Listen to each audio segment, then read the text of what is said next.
Hello learners, I am Fronica ma'am.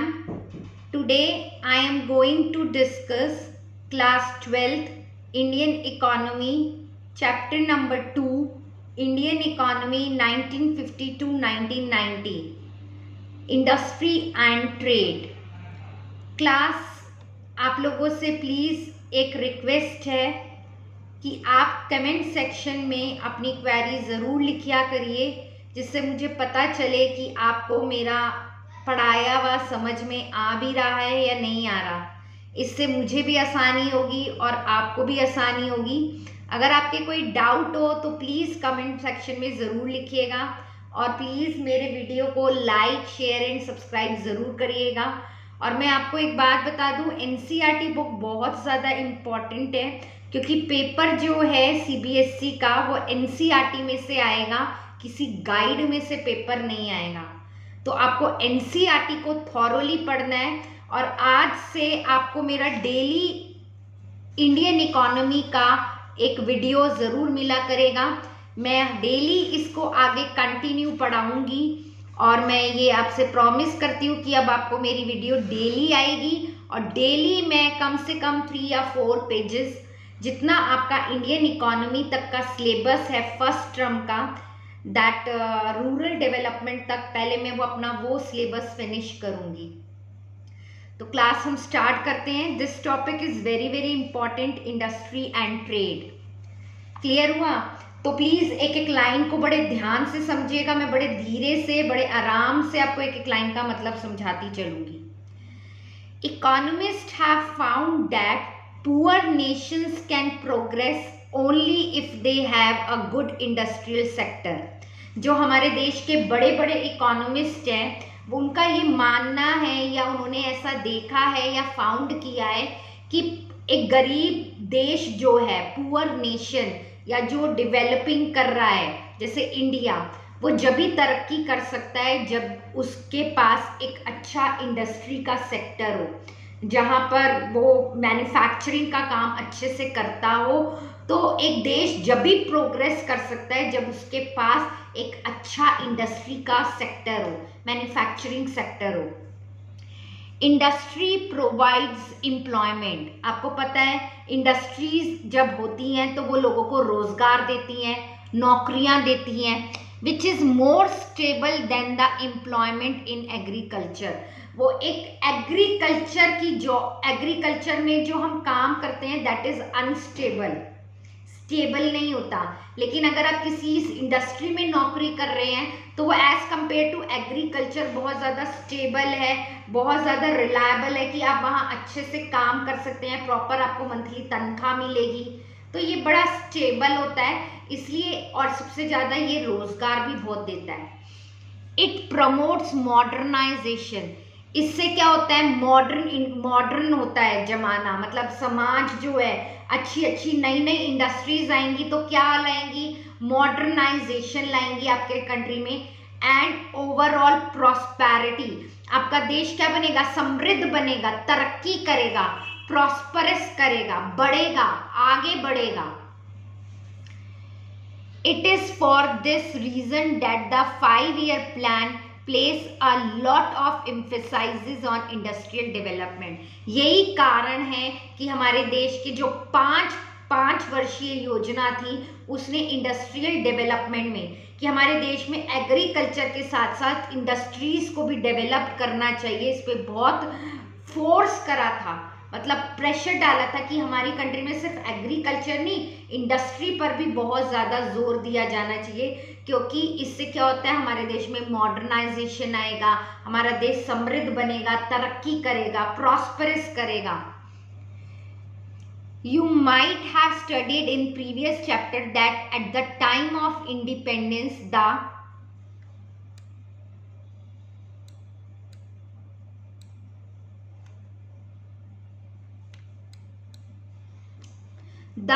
largely confined to cotton, textile and jute. जब हमारा देश just आज़ाद हुआ था तो हमारे देश में सिर्फ 2 तरह की इंडस्ट्रीज आपको देखने को मिलती थी, कॉटन, टेक्सटाइल एंड जूट।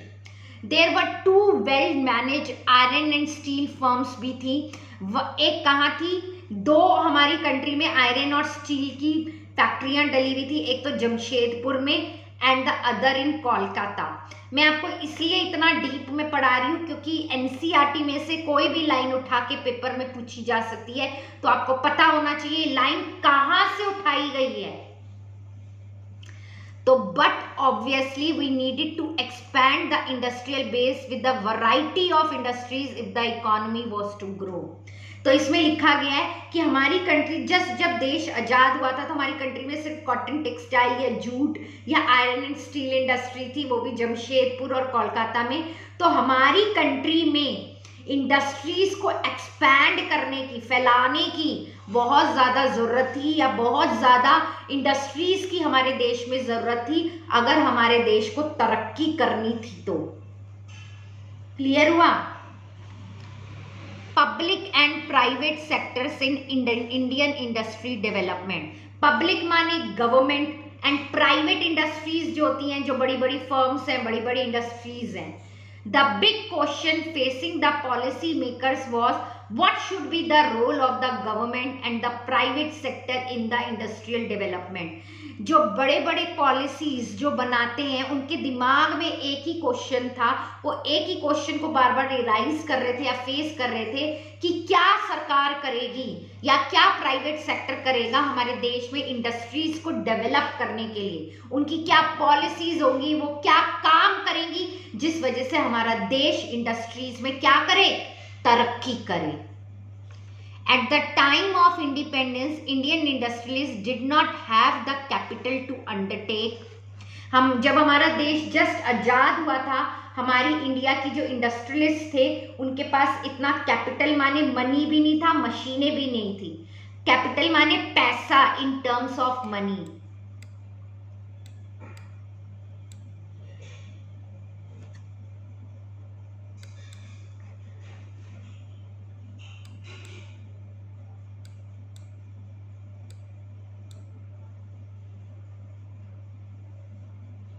एक मिनट प्लीज।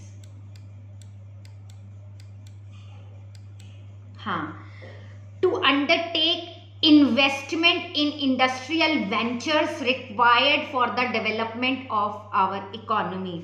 मतलब हमारे देश के पास इतना पैसा नहीं था कि वो अपने पैसे को किस में इन्वेस्ट कर सके, हमारे देश की इंडस्ट्रीज में इन्वेस्ट कर सके, जिससे हमारा देश क्या करे, डेवलप करे। नॉर वॉज द मार्केट, ना ही तो हमारे देश में ऐसे लोग थे, मार्केट थी जो इंडस्ट्रीज में जो सामान बन रहा है उसे खरीद सके, इतना पैसा नहीं था हमारे पास। Nor was the market big enough to encourage industrialist to undertake major products even if they have capital to do so. मतलब कहने का मतलब ये, एक तो पहला पॉइंट ये कि जब जस्ट हमारा देश आजाद हुआ था हमारे पास इतना पैसा ही नहीं था कि हम इंडस्ट्रीज में पैसा लगाएं, ठीक है, और जिससे हमारा देश आगे जाके तरक्की भी करेगा। और हमारे पास इतनी बड़ी मार्केट भी नहीं थी। मतलब मार्केट क्या होता है, जो सामान को, जहाँ मार्केट क्या होता है, जहाँ बायर और सेलर मिलकर सामान खरीदते हैं और सेलर सामान बेचता है, उसे हम मार्केट कहते हैं। वहां पर हमारी मार्केट भी इतनी बड़ी नहीं थी कि वहां हम इंडस्ट्रियलिस्ट जो थे, जो फैक्ट्रियां लगाना चाहते थे या जो इंडस्ट्रीज लगाना चाहते थे, कि हम उन्हें ये कह सके या कहें या बोले कि उन्हें एनकरेज करें कि आप ज्यादा से ज्यादा इंडस्ट्रीज लगाओ यदि आपके पास पैसा है तो। It is principally for these reasons that the state had to play an extensive role in promoting the industrial sector। तो इसलिए हमारे देश में इस मामले में किसको आगे आना पड़ा, स्टेट गवर्नमेंट को, पब्लिक सेक्टर को आगे आना पड़ा, क्योंकि बिग इंडस्ट्रीज जो थे वो पैसा लगाना नहीं चाहते थे बड़ी बड़ी इंडस्ट्रीज में, और उनके मार्केट भी ऐसी नहीं थी। देखो कोई फैक्ट्री लगाएगा तो वो अपना फायदा भी तो देखेगा ना, तो उन्हें ऐसा कुछ लगा ही नहीं कि हम यहाँ पैसा खर्च करें। तो इसमें क्या करना पड़ा, सरकार को सबसे पहले आगे आना पड़ा, और उन्होंने ही सबसे पहले आपके देश में इंडस्ट्रीज को डेवलप करा था। In addition, the decision to develop the Indian economy on socialist line led to the policy of state controlling the commanding heights of the economy. हमारा देश कब डेवलप कर सकता था कि वो स्टेट गवर्नमेंट मतलब जो पब्लिक सेक्टर था उसे किसे कंट्रोल में करना था, commanding heights of the economy. Commanding Heights मतलब जो बहुत बड़ी बड़ी इंडस्ट्रीज होती हैं जैसे defence sector, atomic energy sector, transport sector, communication sector. तो इसमें सबसे पहले कौन आगे आया? प्राइवेट सेक्टर नहीं आया था इसमें आगे कि हम ये इंडस्ट्रीज लगाएंगे, हम ट्रांसपोर्ट के लिए कोई इंडस्ट्री लगाएंगे, हम कम्युनिकेशन के लिए, हम डिफेंस के लिए, एटॉमिक एनर्जी के लिए। तो इसमें सबसे पहले commanding heights of the economy में कौन कौन सी इंडस्ट्रीज आती हैं? Transport, communication, atomic energy, defence. तो इन सब में किसका होल्ड था? सरकार का, पब्लिक सेक्टर का। उन्होंने इनकी भागदौड़ अपने हाथों में ली थी। As the second 5-year plan put it, सबसे ज्यादा इंडस्ट्रीज का मेन रोल किन प्लान के अंदर आया गया? Second 5-year plan. और सेकेंड 5-year प्लान को लाने वाला कौन था? मिस्टर महालानोबिस। ये क्वेश्चन आपके पेपर में आएगा ही आएगा।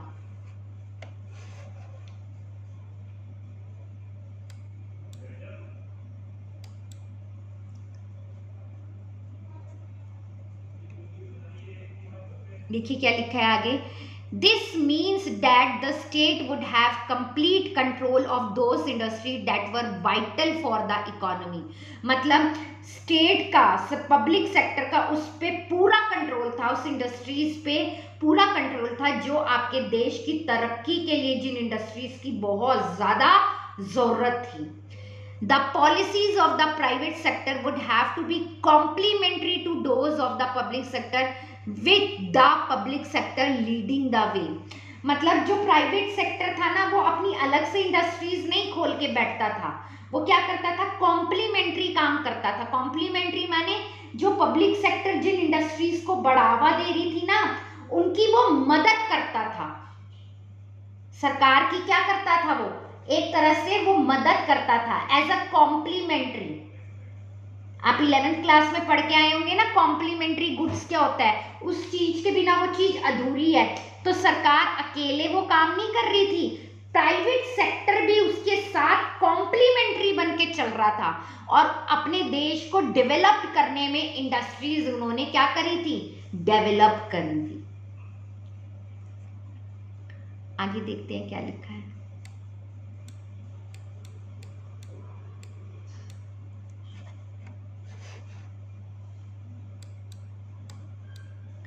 अब ये दे रखा है, सबसे पहली इंडस्ट्रियल पॉलिसी रेजोल्यूशन आया था IPR, कब आया था? 1956 में आया था।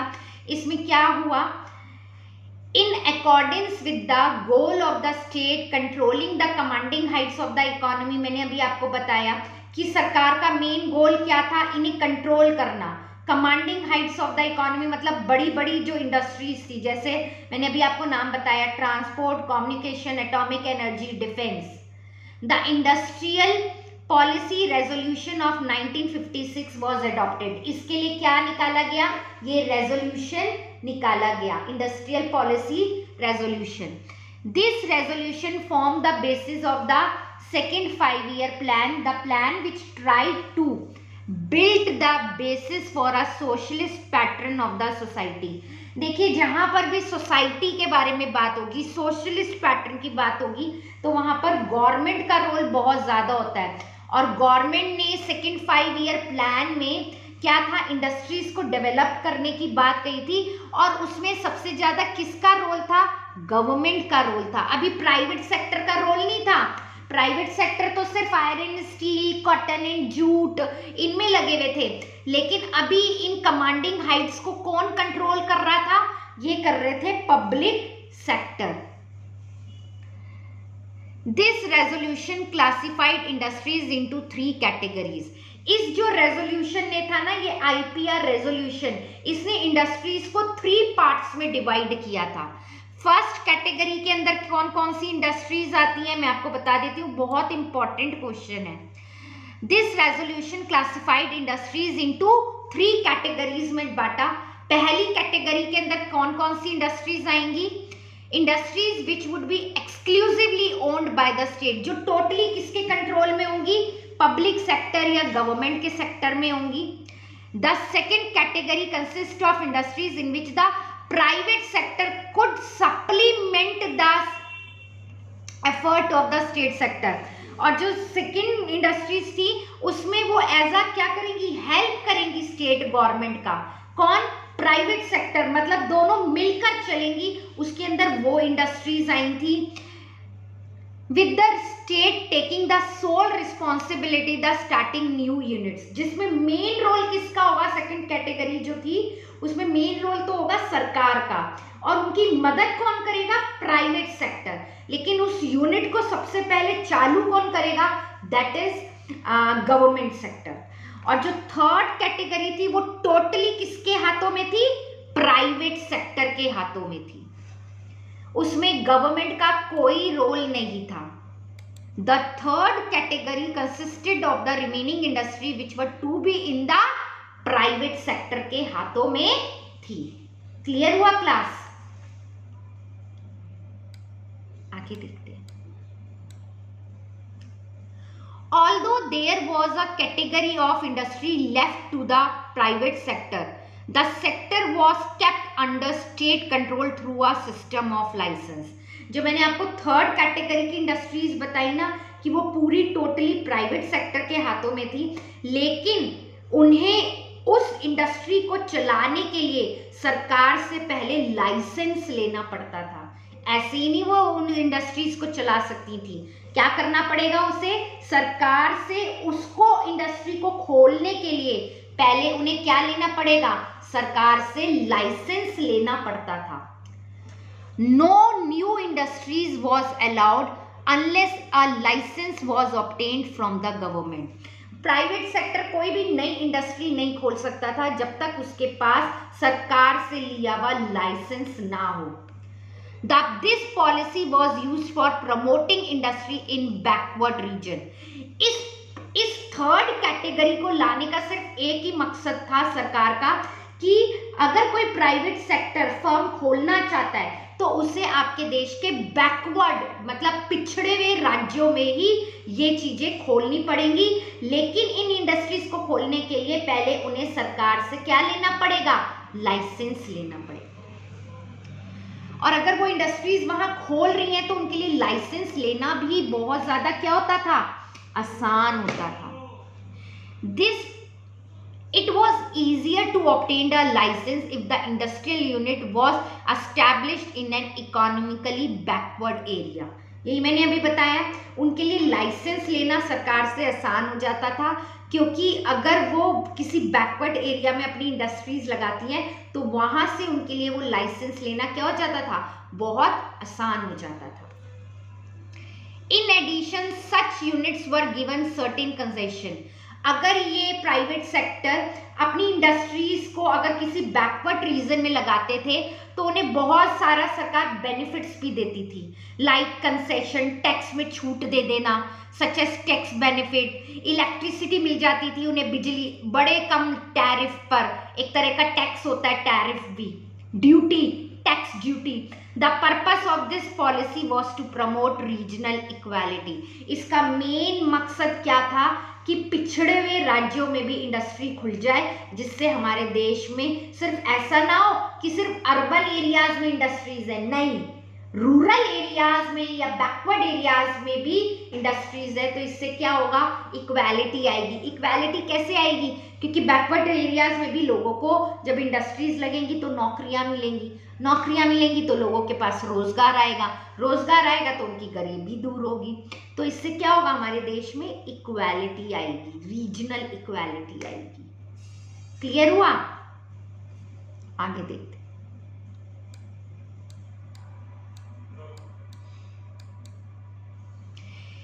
Even an existing industry had to obtain a license for expanding output.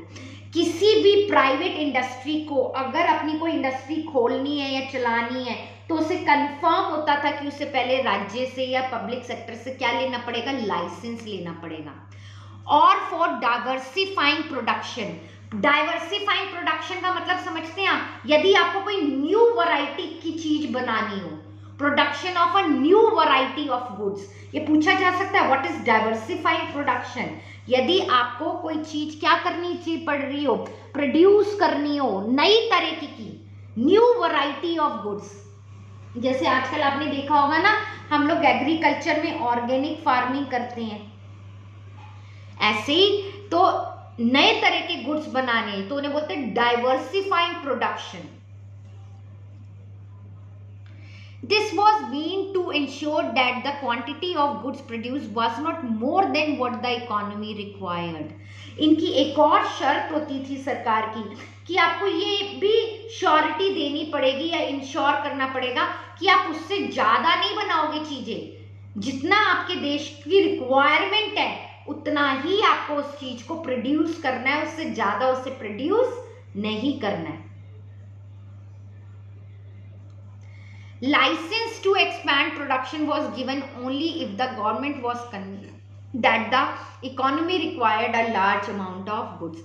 वही अगर आपको ज़्यादा क्वांटिटी के गुड्स चाहिए तो आपको सरकार को कन्विंस करना पड़ेगा कि सर हमें ज़्यादा क्वांटिटी के गुड्स बनाने हैं। सरकार जब आपको लाइसेंस इशू करेगी, जब भी आप कोई इंडस्ट्री एस्टैब्लिश करोगे या कोई चीज़ बनाओगे या डिफरेंट वैरायटी ऑफ गुड्स बनाओगे, तो ये प्राइवेट सेक्टर के लिए बहुत इम्पॉर्टेंट होता था।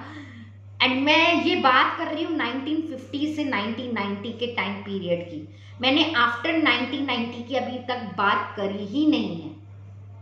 क्लियर हुआ class? A very important topic, इस पे क्वेश्चन बहुत बारी आता है। स्मॉल स्केल इंडस्ट्रीज क्या होती हैं? What is small scale industry?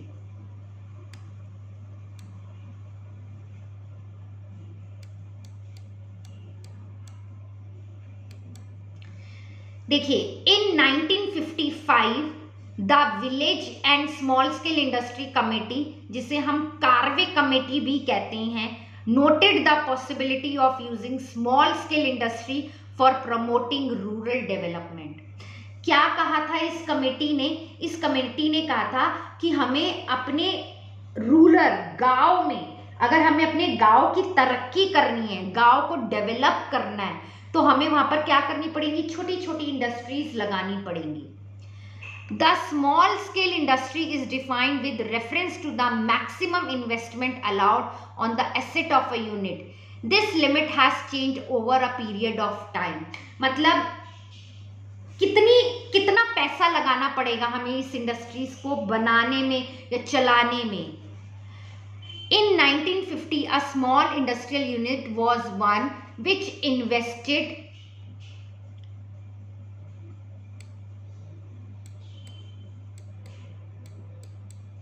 a maximum of ₹5 lakh. 1950 के टाइम की हम ये बात करें, जस्ट आपका देश आजाद हुआ था, तो गांव के अंदर रूरल डेवलपमेंट, मतलब गांव के अंदर तरक्की करनी है तो हमें छोटी छोटी इंडस्ट्रीज लगानी पड़ेंगी। तो उसके लिए इस इंडस्ट्रीज को खोलने के लिए कम से कम किसी भी इंडस्ट्री मैन को, अगर किसी भी प्राइवेट सेक्टर को अगर ये इंडस्ट्री लगानी है तो उसे कम से कम 5 लाख रुपए की जरूरत होती थी। और जब के टाइम में 5 लाख भी बहुत ज्यादा होते होंगे। At present the maximum investment allowed, आज के टाइम में जितनी सबसे ज्यादा इन्वेस्टमेंट जो लगा सकता है एक private sector, that is 1 crore. ठीक है, आप ये डाटा ना देख भी सकते हैं क्योंकि ये डाटा ना बार बार बदलता रहता है। I think right now is not 1 crore, it's 10 crore. Please check it. ठीक है ना, आगे देखते हैं। It is believed that the small scale industry are more labor intensive. Labour intensive का मतलब क्या होता है? ऐसा हम मान के चलते हैं जहां पर भी इंडस्ट्रीज खुलती हैं, वैसे तो बेसिकली गांव वाले इलाकों में खुलती हैं, छोटी छोटी इंडस्ट्रीज खुलती हैं, तो इसमें सबसे ज्यादा काम किससे लिया जाता है? लेबर से, ना कि मशीनों से। तो अगर हम इसमें ज्यादातर काम लेबर से लेंगे तो हमारे देश में क्या होगा? रोजगार भी बढ़ेगा। तो स्मॉल स्केल इंडस्ट्रीज की 2 एडवांटेज बता दी मैंने आपको। ये ज्यादा लेबर का इस्तेमाल करती है एज कंपेयर टू मशीन, और इससे क्या होता है? आपके देश में रोजगार भी बढ़ता है। तो it is believe that the small scale industry are more labour intensive, that is they use more labour than the large scale industry and therefore generate more employment. ज्यादा से ज्यादा आपके देश में क्या मिलेंगी, नौकरियां मिलेंगी लोगों को।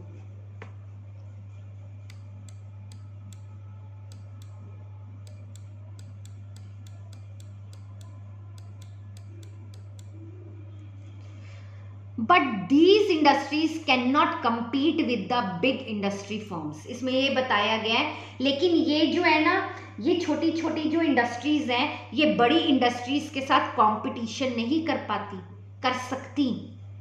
It is obvious that development of small scale industry required them to be shielded from the large firm. Shielded माने मतलब हमें इन्हें इनसे क्या करना पड़ता है, शील्ड माने प्रोटेक्ट करना, बचाना पड़ता है। किससे बचाना पड़ता है, बड़ी बड़ी इंडस्ट्रीज से बचाना पड़ता है। और आप सोच सकते हैं क्यों बचाना पड़ता होगा, क्योंकि इनमें लागत कम लगती है, पैसा कम लगता है, मशीनों का कम इस्तेमाल होता है, लेबर से ज्यादा काम लिया जाता है। तो हमारा देश क्या करता है, इन इंडस्ट्रीज को प्रमोट करता है, बढ़ावा देता है। क्यों, क्योंकि इससे एम्प्लॉयमेंट बढ़ता है, लोगों को नौकरियां मिलेंगी, मशीनों का कम इस्तेमाल होगा। लेकिन हम इस इंडस्ट्रीज को बड़ी बड़ी फॉर्म से बचा के रखते हैं, प्रोटेक्ट करके रखते हैं। For this purpose the production of a number of products were reserved for small scale industries. इसलिए हमने कुछ चीजें ना रिजर्व्ड कर दी हैं कि ये सिर्फ कौन बनाएगा। कुछ चीजें जो है हमारे देश ने रिजर्व कर दी है कि इन्हें सिर्फ स्मॉल स्केल इंडस्ट्री ही बनाएंगी। The criteria of reservation being the ability of these units to manufacture the goods. They were also given concession. और जो भी लोग ये इंडस्ट्रीज खोलेंगे, सरकार उन्हें क्या देंगी, टैक्स में छूट देगी। इलेक्ट्रिसिटी में given concession such as lower excise duty, कम टैक्स लगेगा, कम ड्यूटीज लगेंगी, बैंक लोन आसानी से मिलेगा, कम इंटरेस्ट पे उन्हें लोन मिल जाएगा। तो ये सब सरकार सुविधाएं देती हैं। अगर कोई इंसान रूरल डेवलपमेंट में या अर्बन डेवलपमेंट में भी ये इंडस्ट्रीज ओपन करता है, कौन सी, स्मॉल स्केल इंडस्ट्रीज, इन्हें बहुत तरह के कंसेशन दिए जाते हैं, सरकार की तरफ से छूट दी जाती है, लोअर टैक्स लगाए जाते हैं, बैंक लोन मिल जाता है इन्हें बड़ी आसानी से, कम इंटरेस्ट पे इन्हें बहुत अच्छा लोन मिल जाता है सरकार की तरफ से। क्लियर हुआ क्लास? आई थिंक आपको समझ में आया होगा। आगे देखते हैं।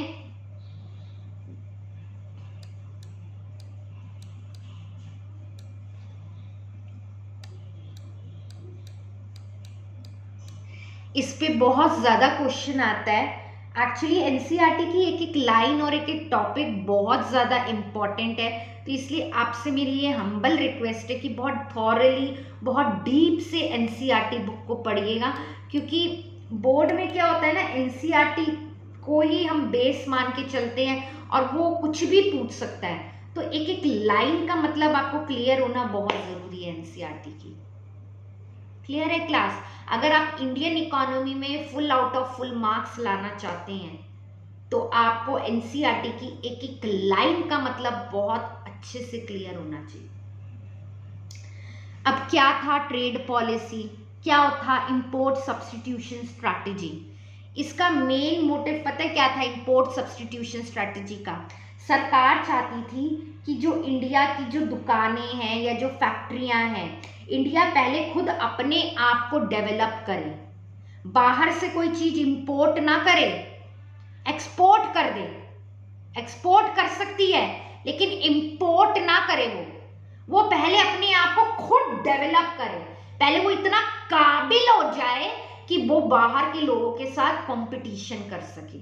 तो इंडिया ने 1950 से लेकर 1990 तक पहले अपने आप को डेवलप किया है।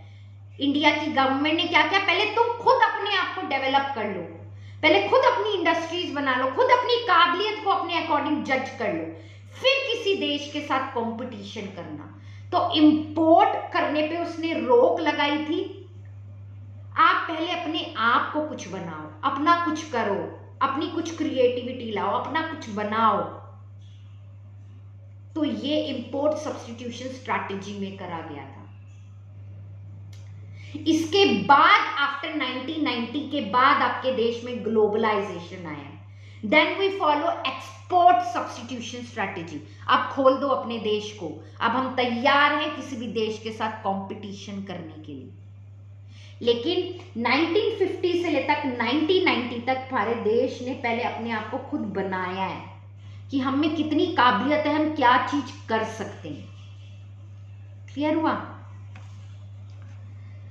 The industrial policy that we adopted was closely related to the trade policy.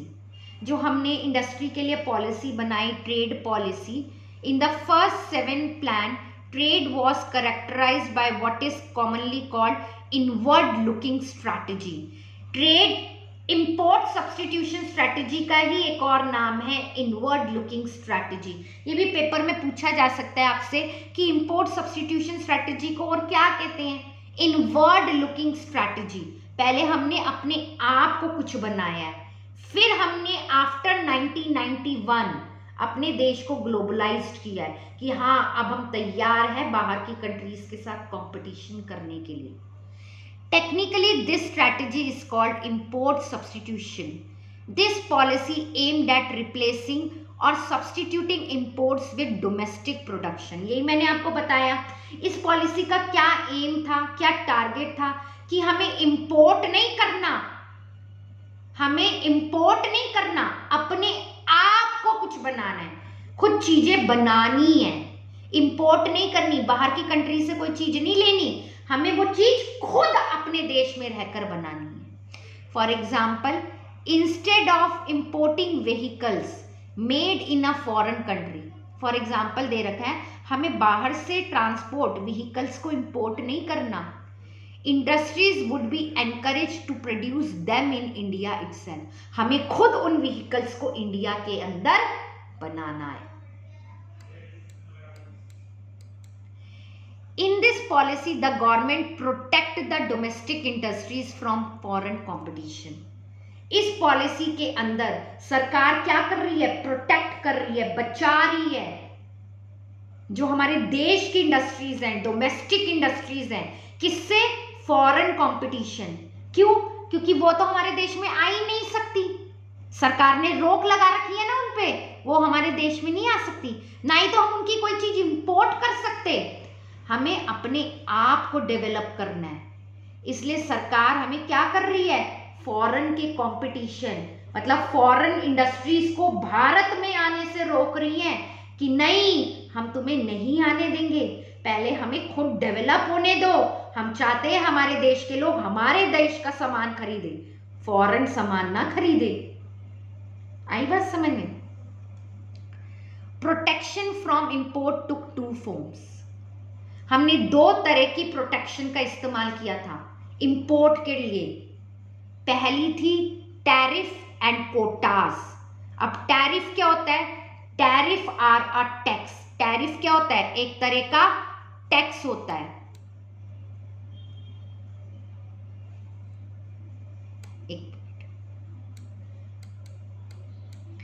Tariff क्या होता है? एक तरह का टैक्स होता है जो किस पे लगाया जाता है?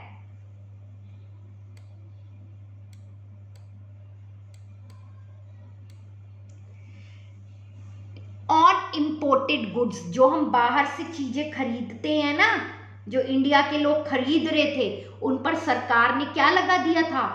टैक्स लगा दिया था, टैरिफ, बहुत हाई टैरिफ, कि कोई भी इंडस्ट्री या कोई भी इंसान आसानी से बाहर की चीज ना खरीद सके। They make imported goods more expensive and discourage their use. हमें उनका इस्तेमाल नहीं करना, इसलिए सरकार ने क्या करा था? उन पे हाई टैरिफ लगाया था। कोटास।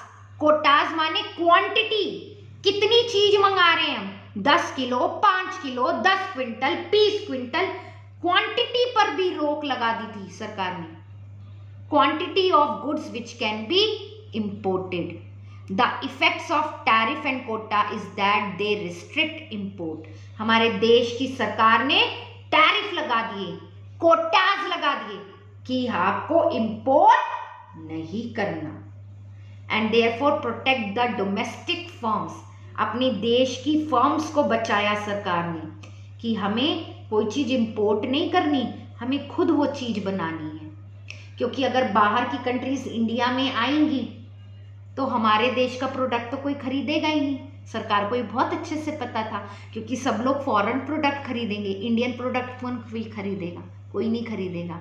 इसलिए सरकार ने टैरिफ लगा दिया, कोटा लगा दिए, रिस्ट्रिक्शन लगा दी, नहीं, आपको अपने देश का सामान इस्तेमाल करना है।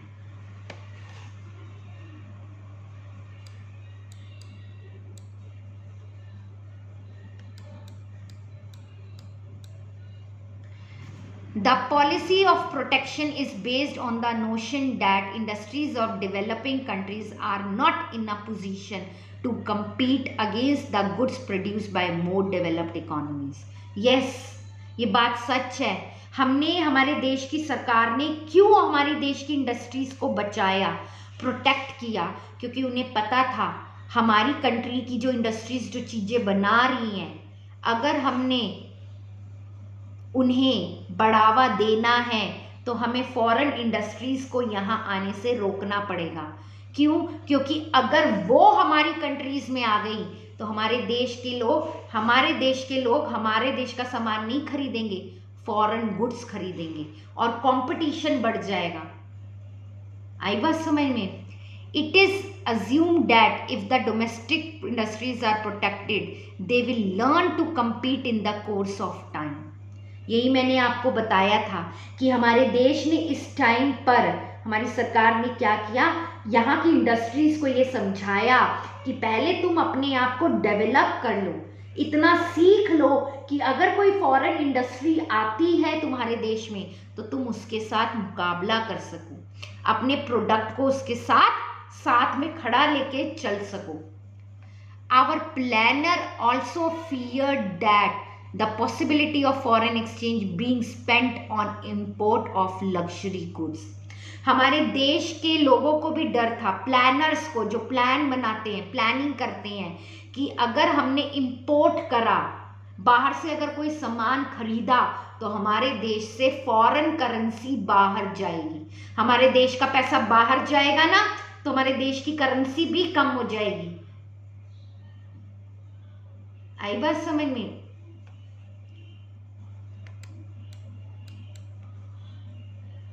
If no restriction were placed on import, nor was any serious thought given to promote export until the mid-1980s. हमारे देश ने till 1990s तक अपने देश में 1990 तक इंपोर्ट सब्स्टिट्यूशन पॉलिसी लागू करी, जिससे आपका देश चाहता था, आपके देश की सरकार चाहती थी कि पहला आपका देश अपने आप को खुद डेवलप कर ले। फिर आफ्टर 1990 हमारे देश में ग्लोबलाइजेशन आया, फिर हमने फॉरेन कंट्रीज के साथ, उनकी इंडस्ट्रीज के प्रोडक्ट्स के साथ कंपटीशन किया। वो हम नेक्स्ट चैप्टर में पढ़ेंगे कि क्या हुआ था, क्यों हमारे देश को एक्सपोर्ट प्रमोशन स्ट्रैटेजी की जरूरत पड़ी, क्यों हमें अपने देश में ग्लोबलाइजेशन लाने की जरूरत पड़ी, सरकार ने ऐसा क्या किया, क्या हुआ हमारे देश के साथ कि हमें ग्लोबलाइजेशन लाना पड़ा। आई बात समझ में? तो प्लीज बड़े ध्यान से इस टॉपिक को पढ़िएगा। स्मॉल स्केल इंडस्ट्री क्या था, क्यों वो लेबर इंटेंसिव थी, एम्प्लॉयमेंट जनरेटर थी, क्या हुआ, इंपोर्ट सब्स्टिट्यूशन स्ट्रैटेजी क्या थी, उसमें गवर्नमेंट ने दो तरह के टैक्स लगाए, एक टैरिफ लगाया, एक तरह का टैक्स लगाया जिससे लोग इंपोर्ट ना कर सके आसानी से, क्वांटिटी पे भी रिस्ट्रिक्शन लगाई। क्या होती है इंपोर्ट सब्स्टिट्यूशन? गवर्नमेंट क्यों हमारे देश को चाहती थी कि पहले हम डेवलप्ड हो जाएं, फिर हम आगे फॉरेन कंट्रीज के साथ कॉम्पिटिट करें, क्योंकि हमारा देश जस्ट अभी आजाद हुआ था। अगर कोई इंडस्ट्री आती तो हम कैसे मुकाबला कर पाते? क्लियर हुआ? क्लास, अगर आपको मेरा वीडियो अच्छा लगे तो प्लीज़ मेरे चैनल को लाइक, शेयर एंड सब्सक्राइब ज़रूर करिएगा। और प्लीज़ क्लास, कल आपको मेरा इससे आगे का वीडियो देखने को मिलेगा। कल ये मेरा चैप्टर फिनिश हो जाएगा, तो प्लीज़ मेरी वीडियोस ज़रूर देखिएगा। ये वीडियोस टोटली एनसीईआरटी पर बनी है, और क्योंकि आपको पता है पेपर एनसीईआरटी से आना है, किसी गाइड से नहीं आता। प्लीज़ ये मेरी रिक्वेस्ट है, read only NCERT book for Indian economy. Thank you.